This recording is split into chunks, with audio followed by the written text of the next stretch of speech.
اور پھر اگر ہم اس کا اور ریشو دیکھیں تو کروڑوں تک تعداد جاتی ہے لوگوں کی شرکت کی اس فیسٹیول میں۔ کرناٹکا میں ہر سال یہ لگتا ہے، انڈیا کے اندر مری کامبا جاترے کے نام سے یہ فیسٹیول ہے۔ اس وقت انتہا پسند ہندوؤں نے یہ کام کیا ہے کہ مسلمانوں کا سوشل بائیکاٹ شروع کیا، معاشی بائیکاٹ شروع کیا، اور مسلمانوں کو وہاں پر اسٹال اپنے لگانے نہیں دیے۔ کسی بھی مسلمان کو اجازت نہیں دی کہ وہ اپنی کسی بھی پروڈکٹ کا وہاں پہ اسٹال لگائے۔ یہ ایک خطرناک کام بھارت کے اندر ہوا ہے اور فیسٹیول شروع ہو گیا ہے، اور یہ کام بہت خطرناک ہے جو اس وقت ہوا ہے۔ اور اسی کے ساتھ دہلی کے اندر ایک واقعہ یہ ہوا ہے شب برات کے موقع پر۔ شب برات جو مسلمانوں کے لیے اہم ترین رات ہے، عبادت کی رات ہے، دہلی کی 16 مساجد کے اندر نماز جمعہ پولیس نے پڑھنے نہیں دی ہے۔ انڈیا کے اندر بھارتی پولیس نے، دہلی پولیس نے مسلمانوں کو 16 مساجد کے اندر شب برات والا جو جمعہ گزرا ہے اس میں مسلمانوں کو نماز پڑھنے نہیں دی ہے۔ 16 مساجد بند کر دی، نماز جمعہ ہونے نہیں دی، اور یہ بھارت کی تاریخ میں پہلی بار ہوا ہے۔ ہوا یہ وہ معاملہ کچھ اس طرح ہے، میں مختصر سا بتاؤں۔ اسی شب برات والے دن اتفاق سے ہولی کا دن بھی تھا، ہندوؤں کا تہوار بھی تھا، ہولی بھی اسی دن تھی اور شب برات مسلمانوں کا تہوار بھی تھا۔ انڈین پولیس نے، دہلی پولیس نے یہ کام یہ کیا کہ مسلمانوں کی 16 مساجد کو بند کر دیا، تالے لگوا دی اور کہا کہ یہاں نماز جمعہ نہیں ہوگی۔ کیوں نہیں ہوگی؟ کیونکہ اس وجہ پھر جب پولیس سے پوچھا گیا کہ بھائی یہ کام آپ کیوں کر رہے ہیں، یا میڈیا نے پوچھا، تو جواب یہ دیا پولیس نے کہ شب برات اور ہولی کیونکہ ایک ہی دن آ گئی تھی، اور ہم نے مساجد کو اس لیے بند کیا، نماز سے اس لیے روکا تاکہ فساد نہ ہو جائے، ہندو مسلم فساد نہ ہو جائے، اس وجہ سے ہم نے مساجد کو بند کر دیا۔ لیکن ایک بھی مندر بند نہیں ہوا۔ ایک اہم بات یہ ہے کہ اسی دن 16 مساجد بند ہوئی ہیں دہلی کے اندر، لیکن ایک بھی مندر بند نہیں ہوا۔ یہ ایک اہم بات ہے۔ اگر فساد کا خدشہ تھا، اگر بھارت اپنے آپ کو سیکولر ریاست کہتا ہے بہرحال، لیکن سیکولر نہیں ہے، بلکہ انتہا پسند ریاست بن گئی ہے بھارت کی اس وقت۔ یہ جو بی جے پی پارٹی جو ہے، اس کی وجہ سے بھارت اس وقت ایک شدت پسند ریاست بن چکا ہے۔ اور اگر بھارت اپنے آپ کو سیکولر کہتا ہے تو سیکولر ریاست بالکل نہیں ہے، کیونکہ اگر ایک طرف آپ مسجدیں 16 مساجد بند کر رہے ہیں، تو اگر فساد کا خدشہ تھا تو صرف مساجد ہی کیوں، مندریں بند نہیں ہوئیں، چرچ بند نہیں ہوئے، صرف اور صرف مساجد پہ تالا لگوایا۔ بہرحال یہ انڈیا کے اندر ایک خطرناک کام، بھارت کے اندر مسلمان ستیزی، مسلمان کشی، اسلام ہراسی اور اسلام ستیزی کا یہ کام جاری ہے۔ مسلمانوں کو سوچنا چاہیے، بھارت کے مسلمانوں کو یکجا ہونا چاہیے، متحد ہونا چاہیے۔ امت اسلامیہ کو اس وقت تمام مسلمانوں کو انٹرنیشنل سطح کے اوپر یکجا ہونا چاہیے اور اس کے مسلمان ہراسی کا سدباب کرنا چاہیے۔ اگرچہ پاکستانی وزیر اعظم عمران خان صاحب نے اقوام متحدہ کے اندر جو ایک کام کروایا، بہترین کام کرایا کہ اسلاموفوبیا کے خلاف بل پاس کروایا ہے، یقیناً ایک کامیابی ہے، لیکن یو این سے ہم اگر امید رکھیں کہ اسلاموفوبیا کے لیے وہ کوئی کام کرے گا تو بہرحال امید ہی رکھی جا سکتی ہے، لیکن کوئی عملی طور پہ ہم یہ نہیں سوچ سکتے کہ یو این یا عالمی ہیومن رائٹس کی تنظیمیں اسلاموفوبیا کے لیے کوئی عملی اقدام کریں گی۔ اگرچہ بل پاس ہو گیا ہے لیکن عملی اقدام ہو جائے تو بہتر ہے، ورنہ اگر عملی اقدام نہیں ہوا تو یہ بل بھی ایک رسمی طور پر پاس ہو گیا اور پھر اس کی رسمی طور پر کاغذی حیثیت سے زیادہ اور کچھ نہیں ہوگی۔ ایک اور خبر میں آپ کو دیتا چلوں کہ اسرائیل کے حوالے سے کہ اس وقت یوکرین میں جو جنگ ہو رہی ہے، اسرائیل نے ایک اہم کام یہ کیا ہے کہ یوکرین میں جتنے یہودی یوکرین کے اندر ہیں، ان سب کو اسرائیل نے دعوت دے دی ہے کہ وہ سب فلسطین آ جائیں۔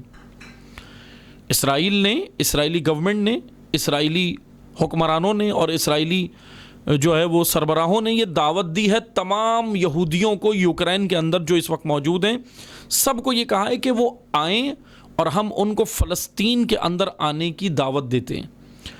اور یہ کام اسرائیل نے اس کے لیے گراؤنڈ بنانا بھی شروع کر دیا. دعوت ایک طرف دعوت دی اور اس سے پہلے گراؤنڈ بھی بنایا ہے. اور وہ گراؤنڈ کیا بنایا میں آپ کو بتاتا چلوں کہ فلسطین کا علاقہ ہے الخمر میں اس وقت جھڑپیں جاری ہیں اور کافی جھڑپیں شدت اختیار کر گئی ہیں. فلسطینیوں پر ظلم کیا جا رہا ہے. اگرچہ فلسطینی بھی جواب میں بہت کچھ کر رہے ہیں لیکن ظاہر سی بات ہے کہ فوج کے سامنے سویلینز کے اوپر سویلینز اتنی طاقت نہیں رکھتے. تو فلسطین کا علاقہ الخمر ہے, وہاں پر جھڑپیں جاری ہیں اور اسرائیلی اور فلسطینیوں کے درمیان. اور الخمر کے اندر باقاعدہ کیوں جھڑپیں ہو رہی ہیں؟ کیونکہ اسرائیلی فورسز مسلمانوں کو فلسطین کا الخمر علاقہ خالی کرنے کے لیے کہہ رہی ہیں, کیونکہ ان کی پلاننگ یہ ہے کہ یوکرین سے جتنے یہودی آئیں گے یہ آباد ان کو الخمر میں کریں گے, فلسطین کے اس علاقے میں. اور بہرحال وہاں جھڑپیں اس وجہ سے جاری ہیں اور اسرائیل یہ بربریت وہاں پر کر رہا ہے. حتیٰ کہ اسرائیل تو خود ایک ناپاک اور ناجائز ریاست ہے جو قابض ہے خود. اور پھر سونے پہ سہاگا یہ ہے, یعنی اسرائیل کی بدماشی یہ ہے, انٹرنیشنل بدماش ہے, عالمی بدماشی یہ ہے کہ ایک تو خود قابض ہے, ایک تو خود ظالم ہے, اور اوپر سے پھر اور مزید زمینیں جو فلسطینیوں کے پاس ہیں ان پر بھی یہودیوں کو قبضہ کرانے کی پلاننگ اور عملی اقدامات باقاعدہ کر رہا ہے. یہ کام اسرائیل کر رہا ہے. پاکستان کے اندر OIC کا اجلاس ہوا, بہت بہترین ہوا, سر آنکھوں پہ بہت اچھا اجلاس کیا, امت اسلامیہ کے سربراہان کو جمع کیا.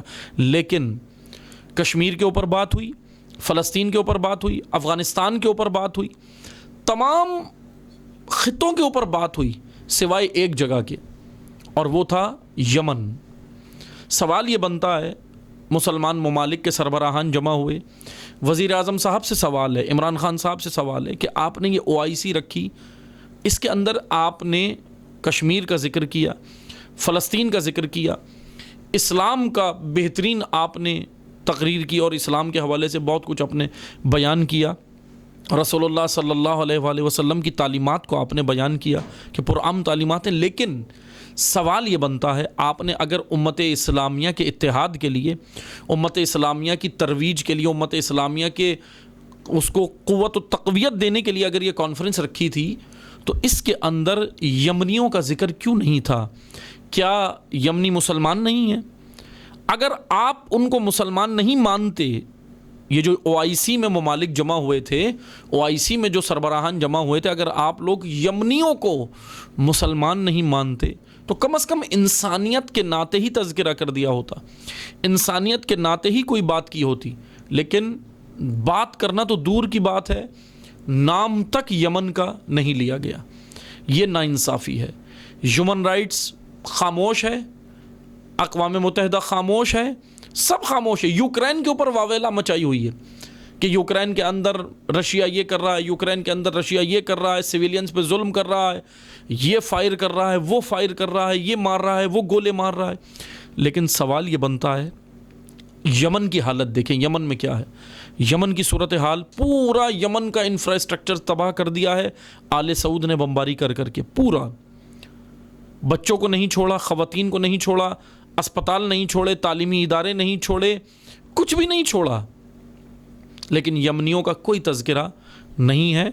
بہرحال سوال بنتا ہے, تمام امت اسلامیہ کو اس وقت یکجا ہونے کی ضرورت ہے, ایک ساتھ بیٹھنے کی ضرورت ہے, اور مخلصانہ طور پر ایک ساتھ بیٹھ کر امت اسلامیہ کے لیے سر جوڑ کر مخلصانہ طور پر بیٹھ کر راہ حل ڈھونڈنے کی ضرورت ہے. بھارت کے اندر مسلمان کشی ہے, یمن کے اندر مسلمانوں پر ظلم ہے, اور دیگر ممالک میں ہے, لیکن مسلمان حکمران اپنے مفادات کے لیے بیٹھ رہے ہیں, نہ کہ کسی امت اسلامیہ کی ترویج کے لیے یا امت اسلامیہ کے کسی معاملے کے اوپر یا امت اسلامیہ کی کسی مسئلے کو حل کرنے کے لیے. بہرحال یہاں پہ یہ سوالیہ نشان ہے کہ کیا یمنی مسلمان نہیں ہے یا یمنی انسان ہی نہیں ہے؟ یہاں پر یہ سوالیہ نشان بنتا ہے. بہرحال دوبارہ حاضر ہوں گے آپ کی خدمت میں. ابھی ہم یہ مختصر سا آپ کی خدمت میں حالات اور تجزیہ تھا جو پیش کیا ہے. انشاءاللہ دوبارہ آپ کی خدمت میں حالات حاضرہ کے عنوان سے حاضر ہوں گے. جب تک کے لیے اجازت چاہتے ہیں. والسلام علیکم ورحمۃ اللہ وبرکاتہ.